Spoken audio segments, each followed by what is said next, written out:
Gracias, Dafne. Buenos días, buenas tardes y buenas noches. Hoy tenemos un programa especial. Pero antes de comenzar, quería hacer un comentario. Hasta el día de hoy, en esta serie de seminarios, hemos abordado el tema del antisemitismo desde su complejidad en términos de la interacción de múltiples grupos de interés. Por ello, hemos puesto sobre la mesa de análisis las relaciones internacionales, así como conflictos entre sindicatos, cúpulas empresariales, gobiernos, intelectuales, periodistas y el público en general, y esto lo hemos hecho desde la perspectiva de varios países. Hemos analizado también el antisemitismo desde sus orígenes en las izquierdas y en las derechas, no solo como dos bloques estáticos, sino como bloques que cambian y que tienen distintas ideologías. Pero hoy nos enfocamos en la transformación de un solo líder, de un solo gobierno, en el contexto de un país exclusivamente, y me refiero a Venezuela. Para ello, tenemos hoy a un amigo y participante previo de este seminario. Me refiero, por supuesto, a Sami Apple, quien es consultor, analista político y periodista. Escribe también para el diario venezolano El Universal, entre otros. Ha publicado más de 600 artículos. Sami es invitado y comentador frecuente en la radio y televisión venezolana. Hoy su ponencia se titula La conversión de Chávez, de militar activo a antisemita militante. Sami, buenos días, muchas gracias por estar aquí, bienvenido, adelante. Gracias. Yo quiero comenzar con un pensamiento. Primero quiero estar seguro de que los que están escuchando en inglés están conectados. Is everybody in English listening in English? Yes. Okay. Okay, good. Yes, we can hear. Okay, great.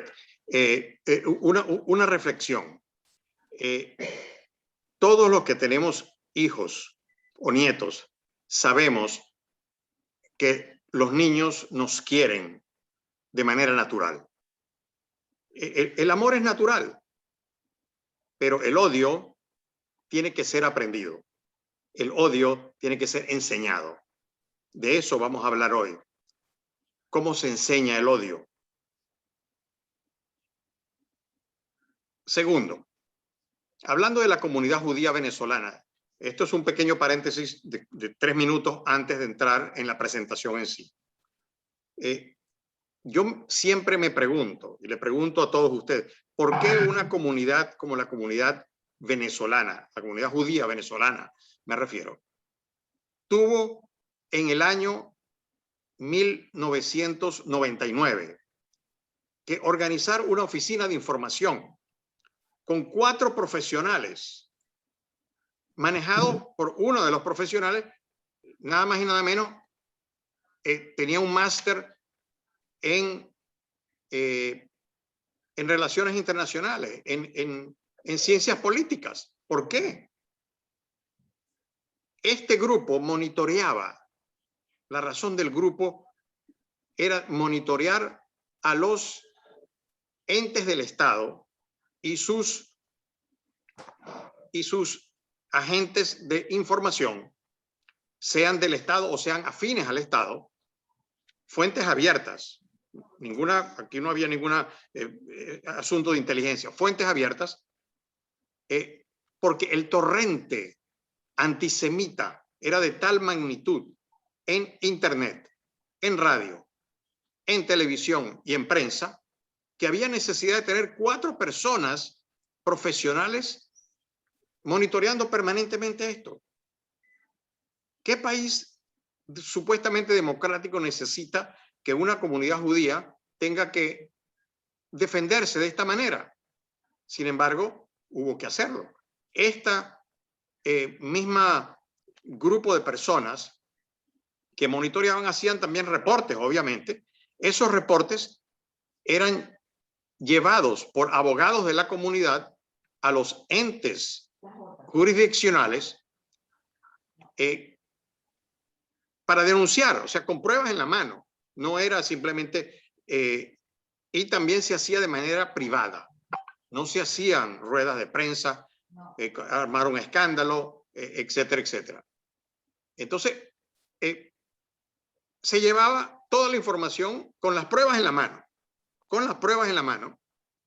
a los órganos jurisdiccionales, sea Ministerio de Relaciones Interiores, Dirección de Cultos, etcétera. Ahí estaban todas las pruebas, no había ni siquiera que investigar. Nosotros entregábamos toda la prueba. Nunca se hizo nada, nunca se abrió una investigación. Y entonces, esto se fue potenciando, porque al no haber ningún tipo de acción contra esto, simplemente los antisemitas asumían, bueno, esto es una orden que viene de arriba. Y como viene de arriba en este tipo de regímenes, esto fue lo que ocurrió. Vamos entonces ahora, voy a empezar con la presentación y voy a compartir la pantalla. I got it.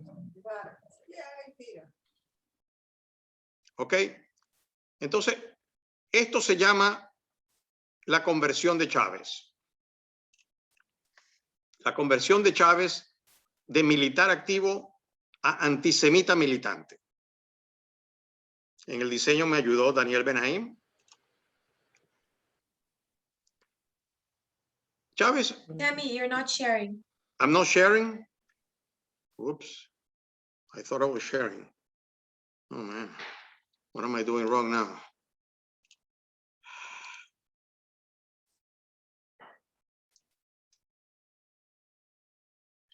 What am I supposed to do here? Si ya tienes abierto tu presentación, solo tienes que presionar el botón verde que dice Share Screen y seleccionar lo que vas a compartir. Ah, ok, aquí voy. Share Screen. Ok, aquí vamos. Ahí, ¿ahora sí? Todavía no. Oh, come on. Porque presioné el botón verde. Sí. Y puse. No se ve todavía. No, ¿ya la tenías abierta antes? Sí, déjame cerrar. Ajá. Déjame cerrar un momentico.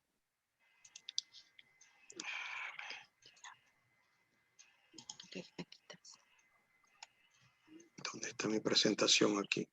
Ábrela.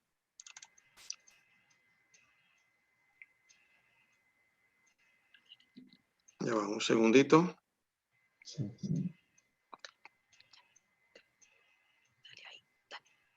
Sí, pero ¿cómo hago?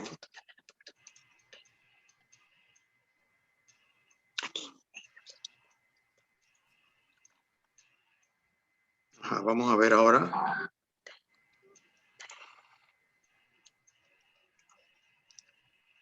Ahora sí. Ahora sí. Vemos. Ok, gracias. Ok, entonces, esto se trata de, lo llamamos la conversión de Chávez. Lo voy a poner en pantalla más grande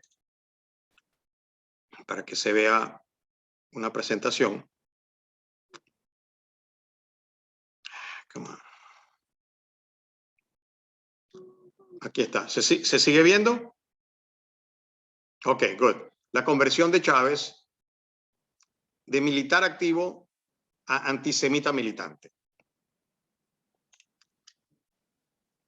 Chávez dio un golpe de Estado sangriento, fue a la cárcel, estuvo 4 años preso, cosa casi ridícula por haber matado mucha gente, y es liberado. Estuvo aquí en esta cárcel, en la cárcel de Yare,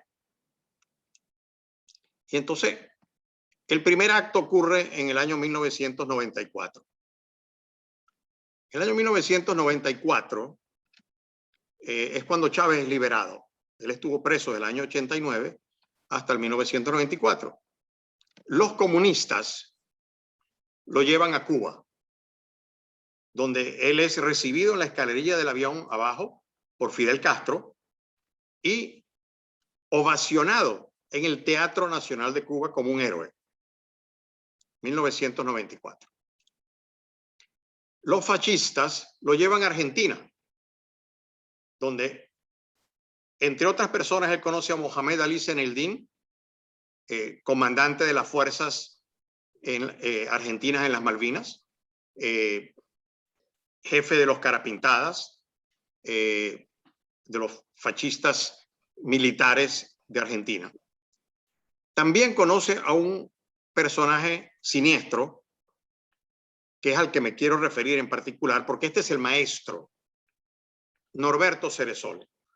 Norberto Ceresole, me debo detener un poco aquí en este personaje, porque Norberto Ceresole fue un ideólogo argentino, ya falleció, por eso digo que fue un ideólogo argentino, que dio la vuelta completa de las ideologías. Primero estuvo cuando joven con Velasco Alvarado en el Perú como comunista. Después regresa a Argentina y se une a los fascistas de las dictaduras argentinas. Se convierte al Islam y se convierte en un antisemita, o ya era un antisemita, al punto de que él escribe libros donde él niega el Holocausto. Escribió un folleto, por ejemplo, que dice que la explosión de la AMIA en Argentina la causaron los propios judíos, etcétera, etcétera. Chávez conoce a este personaje en Argentina. La idea de Ceresole era una idea bastante interesante, que él decía que los extremos, la izquierda y la derecha, se podían tocar, pero no solamente tocar, sino que se podían unir contra el centro, y que para eso hacía falta no un grupo, un movimiento, un partido político, no, hacía falta un hombre mágico. Esta es una idea bastante hitleriana. Hacía falta un hombre mágico, un hombre providencial, y él identifica a Chávez como ese hombre, como el hombre que va a cambiar el mundo. ¿Qué hace Norberto Ceresole? Deja todo, sea lo que sea que estaba haciendo en Argentina, y se regresa con Chávez a Venezuela. Se pasa casi 2 años en Venezuela enseñándole a Chávez. Chávez, al fin y al cabo, era un hombre de poca cultura, de poca educación, era simplemente un militar de baja graduación que había logrado apoderarse, digamos, de un país y había ganado una elección, porque la primera elección del año 98 sí la ganó, las demás ya no la ganó. Pero bueno, Norberto Ceresole se viene y pasa 2 años hablándole a Chávez, convirtiéndose básicamente en el loro en el hombro de Chávez. Imagínense ustedes a un pico de plata argentino. No estoy hablando más de los argentinos. Tengo familia en Argentina, los quiero mucho, pero son gente que generalmente hablan muy bien. Un pico de plata argentino en el hombro de un hombre sin cultura y sin educación, diciéndole que él, Chávez, era un hombre mágico, que él era un hombre providencial, que él iba a unir las derechas y las izquierdas. Claro, esto se lo están diciendo en el año 94, 95 y 96. Chávez en el año 98 resulta electo presidente y dice: yo debo ser de verdad un hombre providencial, porque después de donde vengo, ahora soy presidente de la República. Norberto Ceresole escribe un libro que se convirtió en el libro de cabecera de los revolucionarios. El libro se llama Caudillo, Ejército, Pueblo, la Venezuela del comandante Chávez. El libro fue publicado en el año 99, apenas Chávez llega al poder por la elección, y es impreso una sola vez, a pesar de que Chávez dice que ese es su libro de cabecera. pero va a una sola impresión. ¿Por qué? Porque a pesar de que este es un libro de 142 páginas, un pequeño librito, las primeras 20 páginas se llaman el problema judío. Eso es lo que dice ahí, el problema judío. Y empieza a despotricar sobre el tema del antisemitismo, todas los libelos de sangre, los libelos de odio contra los judíos, negando el holocausto, etcétera, etcétera. Y claro, se armó cierto escándalo por la publicación de ese libro y no se volvió a publicar. Pero sin embargo se mantuvo hasta el año 2009, durante 10 años, en sitios de internet del gobierno y afines al gobierno. Aquí, por ejemplo, les muestro uno. ¿Qué dice aquí? Liga Nacional Bolchevique Venezolana. Por la construcción del socialismo nacional. Si invertimos los términos, es la construcción del nacionalsocialismo, del nazismo.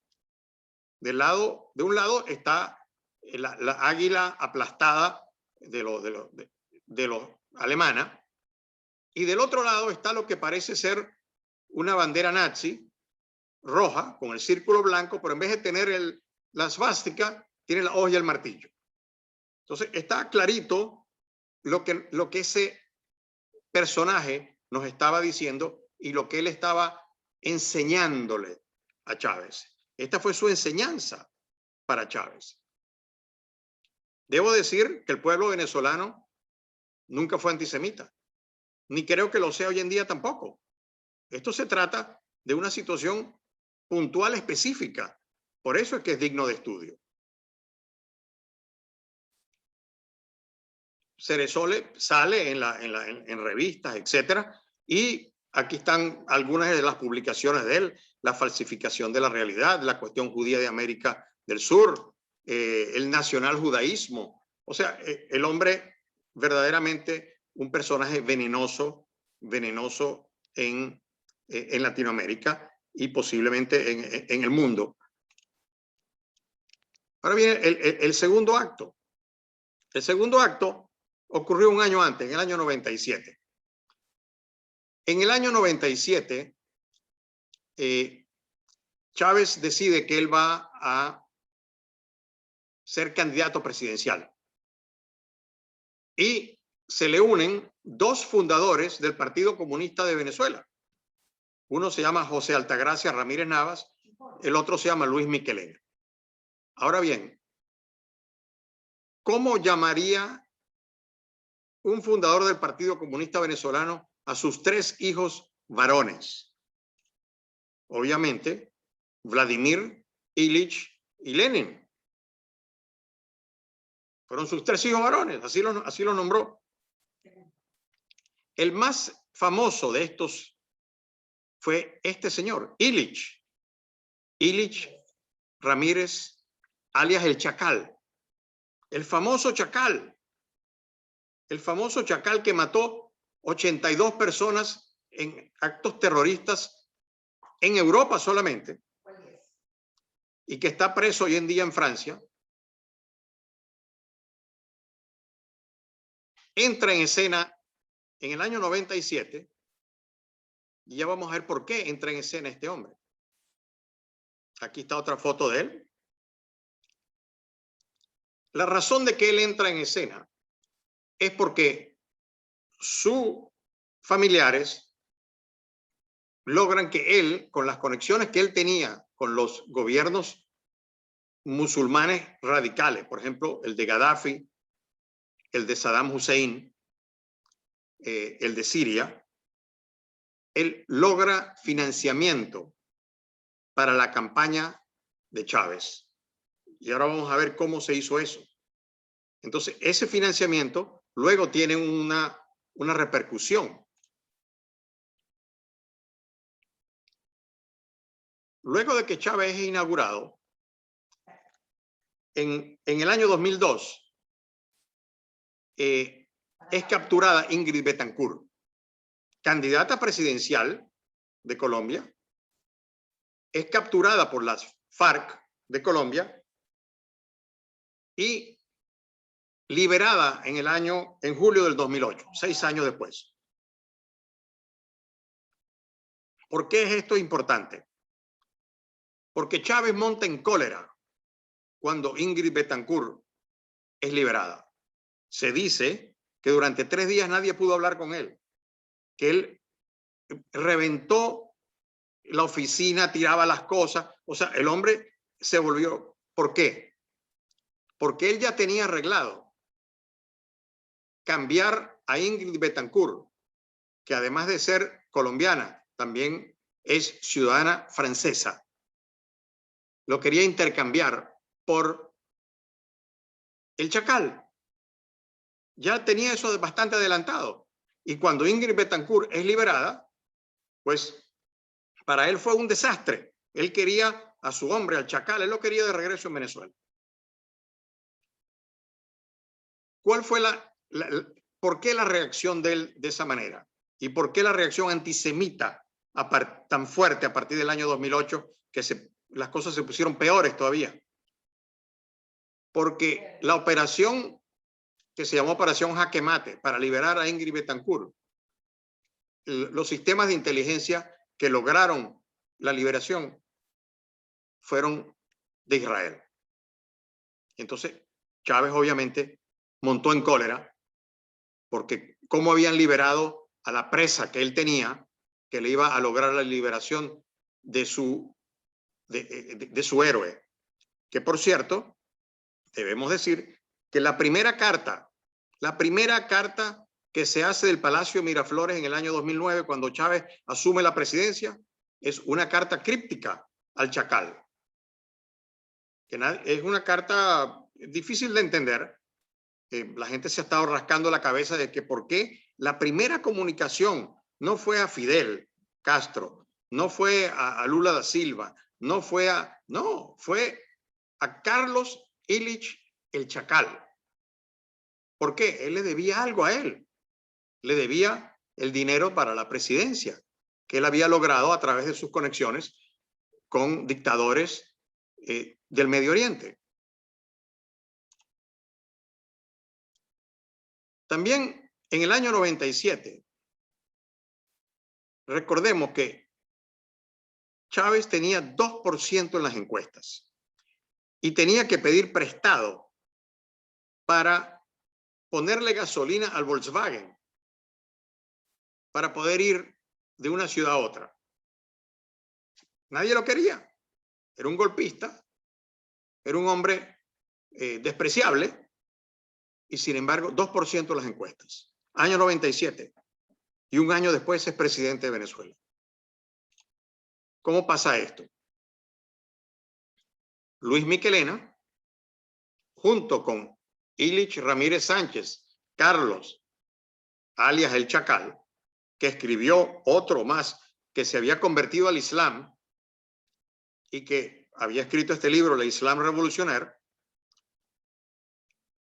manejan el dinero que le llega a Chávez o a la campaña de Chávez en el año final del 97, principios del 98, desde estos países del Medio Oriente, desde Libia, desde Irak y desde Siria y también algo desde Irán. Irán es un caso aparte especial.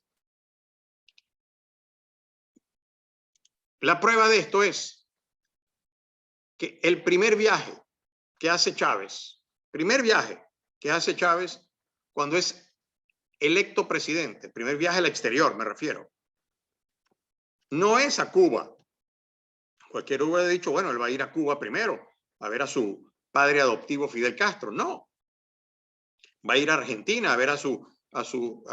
No, tampoco. Se va al Medio Oriente a reunirse con la gente que lo ayudó, con la gente que le dio dinero para la campaña electoral. Es más, viniendo de regreso desde estos países, él tenía una parada en París. La parada en París supuestamente era algo para hablar de negocios, de inversiones en Venezuela. Al fin y al cabo, en aquel momento Venezuela era un país con una gran economía, una de las empresas petroleras más grandes del mundo, grandes posibilidades. Pues él supuestamente iba a parar en París para hablar de eso. Pero en verdad él quería parar en París y así se lo comunica a los franceses que él quiere ir a visitar a la cárcel de Les Santé a Carlos Illich Ramírez el Chacal. Los franceses le dicen, señor presidente, usted me disculpa, pero nosotros, o sea, este es un señor que mató franceses, no solamente otra gente, sino mató franceses en Francia. Está preso por eso. ¿Cómo va a ir un presidente a irlo a visitar? Eso es imposible. Entonces, él no se reunió con nadie en Francia, hizo una escala para reabastecer combustible y seguir para Venezuela. Resultado de estas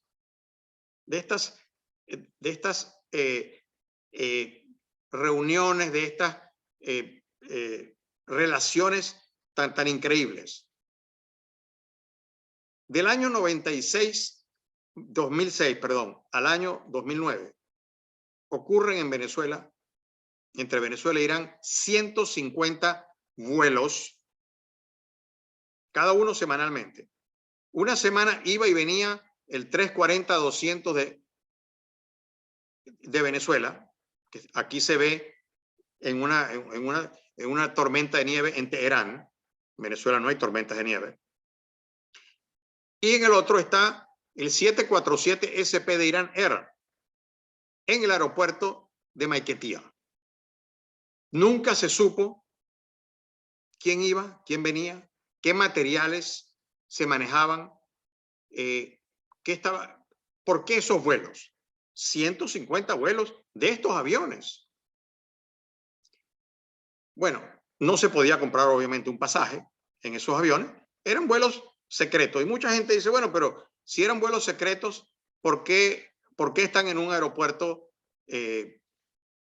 supuestamente civil? Ah, aquí entra un detalle, que es que según la Convención de la Aviación Civil, la Convención de Aviación Civil dice que para que un vuelo sea civil, tiene que levantar de un aeropuerto civil. No importa que el avión sea civil, si lo levantan de un aeropuerto militar, entonces es considerado un vuelo militar. Y entonces, al sobrevolar otros países, se le puede requerir que baje, porque es un vuelo militar. Entonces, ¿qué hacían ellos? Bueno, eran designados vuelos civiles, pero eran secretos, nadie sabía ni qué material, ni qué, o sea, qué era lo que funcionaba ahí. Hoy sí se sabe. ¿Por qué cesaron de pronto en el año 2009 los vuelos? Bueno, porque cumplieron su misión. La misión de estos vuelos era llevar a Irán equipos de control y medición para las plantas nucleares iraníes, que desde el año 2005 estaba prohibido. Pero Venezuela, específicamente PDVSA, la empresa, no tenía ninguna prohibición, no estaba en ninguna lista negra. Compraba los equipos de medición y control necesarios para el funcionamiento de equipos nucleares en Irán y los enviaba en estos vuelos. Y de regreso, pues venía gente indeseable, venían posiblemente terroristas, venía gente de Hezbollah. Y teníamos también estos personajes en Venezuela, Tarek Al-Aissami, por ejemplo, que fue ministro del Interior, el que daba la documentación a los terroristas, a los narcos, etcétera, que hoy en día, por cierto, tiene sobre su cabeza 15 millones de dólares buscado por narcotráfico en los por los Estados Unidos, por la DEA. Bueno, hoy en día es el ministro de Petróleo de Venezuela, que ha paseado por todas estas cosas. Estas son las consecuencias de aquella enseñanza que Chávez recibió en su momento. ¿Qué hizo esto? Bueno, que entonces de Irán, de Irak, de Siria, pues venían a Latinoamérica, posiblemente decenas, cientos, a lo mejor hasta miles de personas, a las cuales se les dotaba de documentación venezolana. En el año 2012, que es el último año que el Departamento de Estado dio una estadística, se detectó en Estados Unidos 173 personas ligadas al terrorismo internacional tratando de entrar a Estados Unidos con documentación venezolana. Yo me pregunto, ¿qué pasó con los los que no detectaron? ¿Los que sí lograron entrar? Este es el gravísimo problema de lo que pasa. Hezbollah en Venezuela. Este personaje que vemos acá, Teodoro Darnot, jefe de Hezbollah Venezuela, él puso 2 bombas. Bueno, una en la embajada americana, que explotó, no causó ningún daño a nadie, afortunadamente. Y la segunda, que era para la embajada de Israel, lo capturaron y bueno, entonces él confesó de que él era Hezbollah Venezuela y que él había hecho esto. Lo condenan a 10 años de prisión porque no había más remedio, ya descubierto y él mismo confesando abiertamente, pues le dan 10 años, pero nunca estuvo en una prisión. Estuvo en la sede de la policía política durante los 10 años de su condena, en una oficina donde él tenía fax, tenía teléfonos, impresoras, computadoras, vivía en la oficina, en una oficina de la policía política venezolana, y desde ahí manejaba Hezbollah Venezuela desde el propio gobierno venezolano. O sea, si quieren algo increíble, aquí lo tienen. Esto es increíble. También están los grupos irregulares. Esta foto es de un grupo se llama el Aqsa Forever, que es un grupo que está en Caracas, o que estaba en Caracas en ese momento, y que grababan videos antisemitas. Y todo el mundo sabía quién era. Nosotros en la comunidad sabíamos los nombres y los apellidos de cada una de estas personas.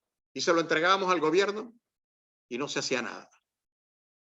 Aquí está, por ejemplo, en el aeropuerto de Caracas, la venta libre de libro en español de Adolf Hitler. Chávez se convierte entonces en un héroe en el mundo árabe. Aquí están algunas de las demostraciones. O sea, estos son pósters. Aquí hay uno con Hassan Nasrallah en el sur del Líbano. Era un verdadero héroe para ellos. Luego, ¿a qué nos lleva esto? Algo como esto que ocurrió en el año 2009. La desecración, la invasión, la violación de nuestra sinagoga principal en Caracas, donde no es que entraron unos ladrones a ver qué consiguieron, no, fueron a los libros sagrados, los lanzaron al piso, no sabemos qué hicieron con ellos, a lo mejor hicieron cosas horribles que se sospecha, pero que nunca se habló para no revolverlo tanto. Pintaron mueran los judíos por todas partes. Esto causa una conmoción general, porque resulta que 2 semanas antes, en uno de los portales principales del gobierno, que se llama, y todavía existe, se llama Aporrea, un personaje que siempre escribió cosas antisemitas, publica cómo atacar a los judíos en Venezuela. Un decálogo, y dice qué hacer, cómo boicotear, cómo perseguir cómo ir a su sinagoga, cómo ir. Y dice específicamente, y esto ocurrió 2 semanas antes de lo de la sinagoga, dice específicamente, no se olviden de la sinagoga de Mari Pérez. Eso fue como una orden. Tampoco pasó nada. Ese señor siguió siendo profesor. Entonces, esta es la presentación que yo les tenía hoy. Es algo que tiene ya tiempo. Mucha gente dirá, bueno, es que son ya pasó el tiempo y ahora estamos en una nueva etapa. Pero es que tenemos que saber la historia, tenemos que aprender qué pasó, porque para eso tenemos muchos de los que tenemos hoy con nosotros, que son académicos, que están estudiando este tipo de cosas, porque esto no ocurrió por casualidad. Como lo dije anteriormente, el odio fue enseñado. A Chávez le enseñaron a odiar. Como dije al principio también, Venezuela no es un país antisemita. No lo era antes, no lo es ahora tampoco. Sin embargo, la comunidad se fue. De casi 30.000, quedan menos de 4.000. Muchas gracias.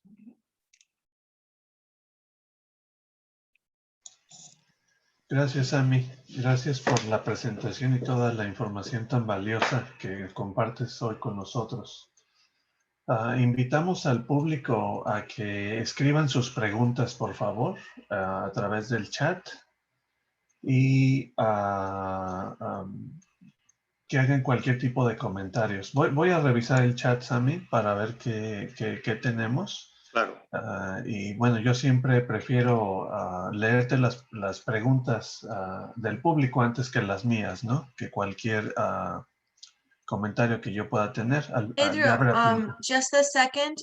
Peter has his hand up and I just unmuted him if you want to start with that. All right. Okay. Peter, buenos días. ¿Cómo estás? Buenos días, amigo Pedro. Y es grande verte.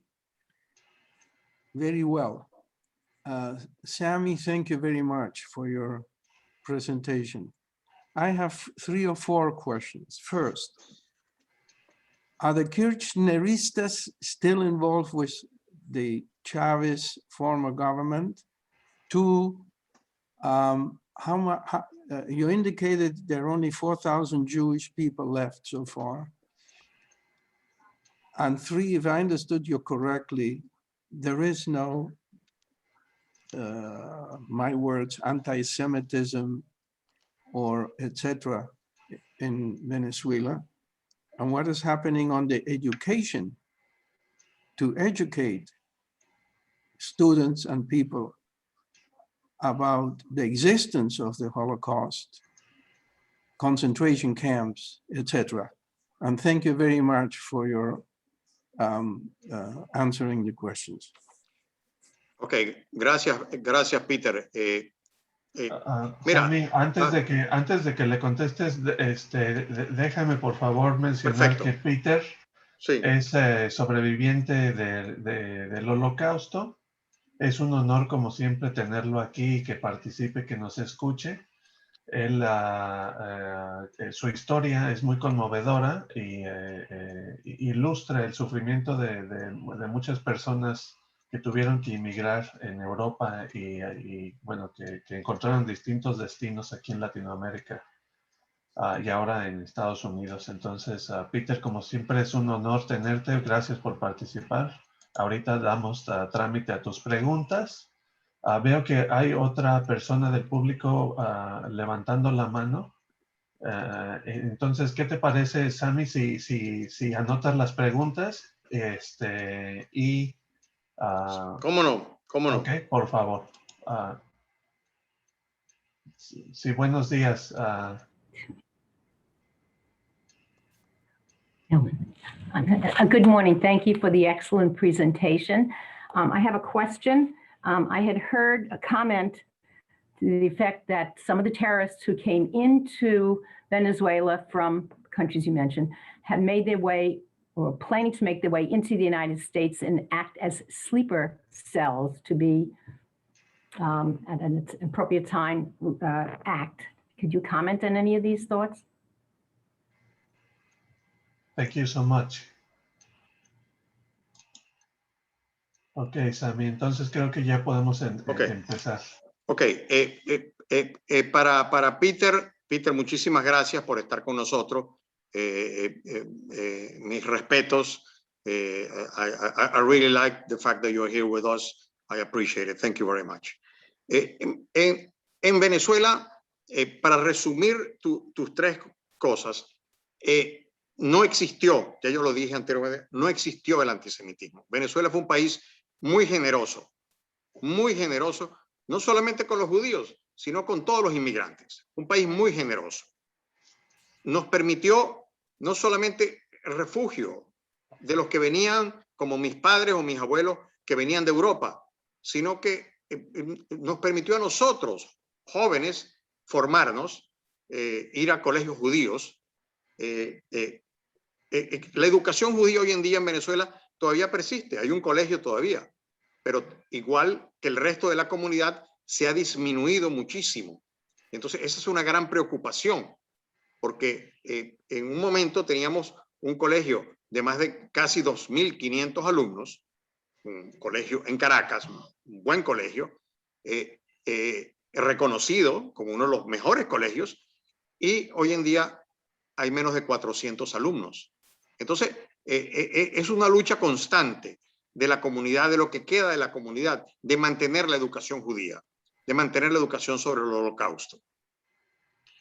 Y Ellen, thank you, Ellen, la parte de los que han logrado infiltrar los Estados Unidos. Sí, te digo solamente una cosa. Yo mencioné la página web Aporrea. En un momento de este torrente, de este Niágara de antisemitismo que estaba ocurriendo en Venezuela, una de las fuentes más fuertes era Aporrea. Investigamos Aporrea. ¿De dónde venía? Resulta que Aporrea era manejada por el cónsul general de Venezuela en San Francisco. Desde San Francisco él manejaba un website antisemita sobre Venezuela. Se hizo la queja ante el Departamento de Estado, porque obviamente un diplomático de un país no puede estar haciendo ese tipo de cosas en los Estados Unidos o en cualquier otro país. ¿Y qué hizo este señor? Bueno, él simplemente renunció, o sea, renunció oficialmente a ser el dueño de eso. Pero bueno, todos sabemos que eso es una mascarada, eso es mentira. Pero bueno, él renunció y entonces el gobierno americano, en vez de haberlo expulsado en su momento por haberse ocupado de este tipo de cosas espantosas, lo dejó tranquilo. Sammy, solo para asegurarme de que estamos todos en la misma página, porque hay personas de varias nacionalidades. Aporrear lo entiendo como golpear, ¿no? Correcto. Correcto. Ah. El logo de ellos, el logo de Aporrea es así. Ah, es así. ok. O sea, lo de ellos es golpear. Aporrea, golpea. Ok, bien, solo quería aclarar eso. Gracias por las respuestas que has dado a las preguntas hasta ahorita. Hay nuevas en el chat y bueno, hay una que te hacen en términos de qué países han ayudado a la comunidad judía en Venezuela y qué tan difícil es emigrar de Venezuela para los judíos. ¿Hay alguna dificultad? Mira, ahora no hay ninguna dificultad y nunca la hubo, porque yo asumo que en su momento a Chávez le convenía que los judíos se fueran, porque al fin y al cabo los judíos en general eran estudiados, trabajaban en la academia, tenían empresas, generaban empleos, etcétera, etcétera, en su mayoría profesionales, Y bueno, digamos, vamos a ponerlo de esa manera, gente pensante. A un régimen como Chávez no le interesa ese tipo de gente. Entonces, yo asumo que parte de esto era, bueno, vamos a librarnos de los judíos, no matándolos, no poniéndolos en campos de concentración, pero vamos a asustarlos de tal manera para que se vayan ellos solos. Y eso ha seguido ocurriendo. Y hoy en día no hay ningún impedimento, pero, por ejemplo, te doy solamente una idea de en Miami, donde yo estoy, hay 4.000 judíos venezolanos. 4.000. O sea, es casi un trasplante de una comunidad a una ciudad. Igual se han ido a Colombia, se han ido a México, a Canadá, a Israel, han ido muchos a Israel también. Como dije anteriormente, ya la inmigración de judíos de Israel, que ya suma más o menos 25.000, bueno, están por todas partes, están por todas partes. Y la primera parte de la pregunta era sobre algún país u organización que ayudara a estas personas a emigrar durante la crisis. Mira, la organización está Hayas, que actúa. Es una organización judía que ayuda a los refugiados. Los que quieren emigrar, por ejemplo, a Israel no tienen ningún problema porque existe la ley del retorno en Israel, donde el gobierno simplemente les abre las puertas a los judíos que están buscando refugio y los ayuda. Entonces, en ese aspecto no hay problema. En los Estados Unidos, mira, no hay una organización específica, pero sin embargo, sí se ha conseguido ayuda en grupos, en sinagogas, pero el judío se integra rápidamente, porque el judío refugiado no viene a que le regalen. O sea, igual que mis padres y mis abuelos no fueron a Latinoamérica, a Venezuela, a que les regalaran nada, los que vienen aquí tampoco, se ponen a trabajar. Tenemos médicos nuestros, médicos que eran médicos reconocidos en Venezuela, trabajando aquí Uber, pero están trabajando, a lo mejor mientras logran reanudar su carrera, etc. O sea, los judíos no somos una carga para ningún país, incluyendo los Estados Unidos. Muy bien. Hay otras preguntas. Hay una sobre el gobierno de Maduro y la continuación del antisemitismo y estas agresiones en Venezuela. ¿Cómo está ese asunto? Mira, el gobierno de Maduro no es que hizo un cambio, sino que simplemente el gobierno de Maduro tiene tantos problemas y tiene tantas ambiciones, no es que no las tenga, sigue con... y como ya de los judíos básicamente se habían librado, pues no pasó no se convirtió en su prioridad, no se convirtió en su prioridad.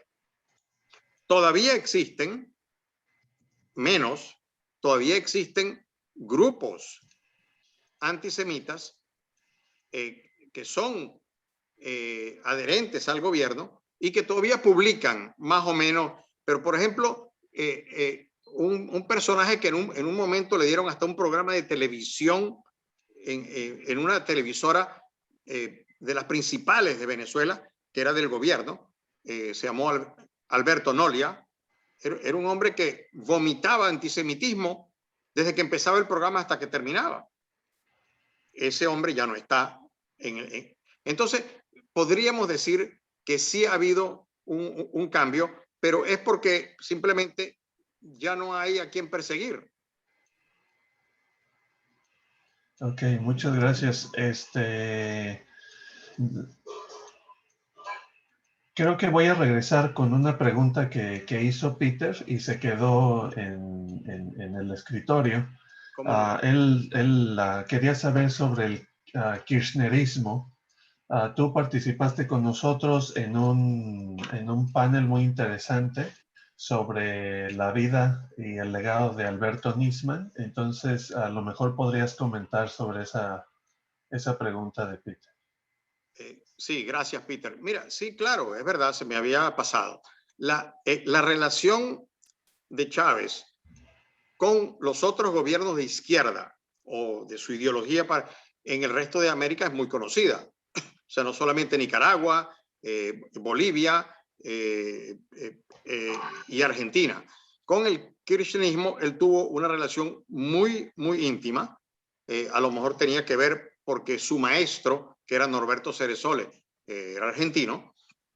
Y entonces eso lo ayudó. Mira, en un momento los negocios fueron tremendos con Argentina. Es más, muchas veces ese vuelo que yo mencioné, el vuelo de Conviasa, que hacía el vuelo a Teherán, de Caracas a Teherán, a veces venía de Buenos Aires a Venezuela. No se sabía tampoco quién venía, ni quién se bajaba, ni qué material ponían, o qué estaban trayendo de Argentina. Y ese avión seguía después para Irán. Por eso es que la combinación del tema de Chávez, Argentina e Irán es importantísima todavía hoy en día, porque recordemos que Nisman es asesinado precisamente porque él estaba por acusar a Cristina Kirchner de prácticamente de traición a la patria al entrar en un entendimiento con Irán, cuando había sido Irán el que había cometido actos terroristas en Argentina. Bien, Sammy, gracias.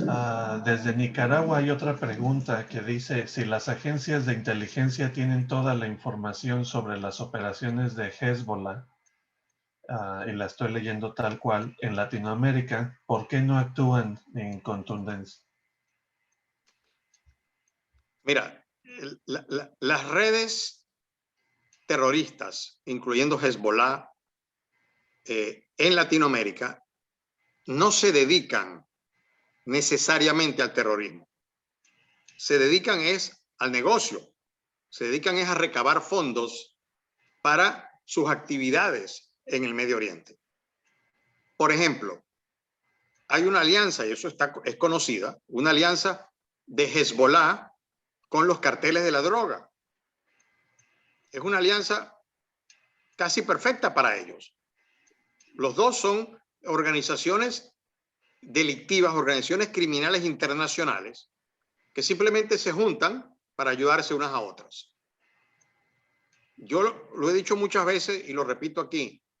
Si los carteles de la droga pueden llevar 1 kilo de cocaína desde Bolivia hasta Chicago, pues ¿qué alianza mejor para el terrorismo que aliarse con una gente que son capaces de hacer eso?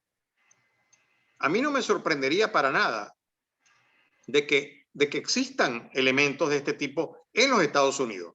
Lo que pasa es que posiblemente son células durmientes que algún día se activarán o ya se habrán activado, pero a nivel criminal, no a nivel necesariamente terrorista, criminal terrorista, pero que algún día pudiese ser.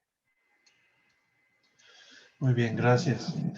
Ya nos tenemos que ir preparando para cerrar el seminario, pero antes de hacerlo, te quería pasar la pregunta de un colega que ha participado aquí en el seminario con nosotros, el doctor Matt Hahn, y él pregunta si hay otros grupos minoritarios en Venezuela que han sido reprimidos o que han sufrido también bajo la presidencia de Chávez o tal vez la de Maduro en fechas recientes. Mira, en Venezuela, desgraciadamente, ya tenemos 6 millones de personas que se fueron de Venezuela, que tuvieron que emigrar de Venezuela. Ya el problema de Venezuela no es un problema étnico, religioso, de ese tipo. No, es un problema humanitario. Ya la gente en Venezuela, y no es de ahorita, es desde que empezó prácticamente Maduro, se convirtió en un problema humanitario. Ya la gente no tiene servicios públicos, no tiene buena educación, no tiene salud, no tiene comida. Entonces, ¿qué hacen? Se van. 6 millones de venezolanos, no necesariamente de alguna religión o de alguna etnia en particular. No, todos los venezolanos, incluyendo los judíos, han tenido que buscarse lo que se llama un plan B para tratar de sobrevivir, porque lo que se ve en Venezuela hoy en día es que este tipo de régimen va a continuar. Se fortalece precisamente en la pobreza. Cualquiera diría, bueno, un régimen que crea pobreza no puede durar. En este caso es al revés. El régimen, mientras más pobreza crea, más poder tiene. Increíble. Bueno, muchísimas gracias. Esta ha sido una presentación muy valiosa. Te agradezco mucho, Sami. Tenemos que empezar a despedir el seminario, no sin antes recordarles que el día 25 de mayo estará con nosotros Luis Fleischmann, quien tendrá una ponencia relacionada con la propaganda de Irán y su relación con la izquierda y la derecha en Latinoamérica. Los esperamos. Muchísimas gracias. Gracias, Sami, por la presentación. Gracias a todos. Gracias Hasta a todos. luego. Un abrazo para todos. Chao. Gracias. Hasta luego. Thank you.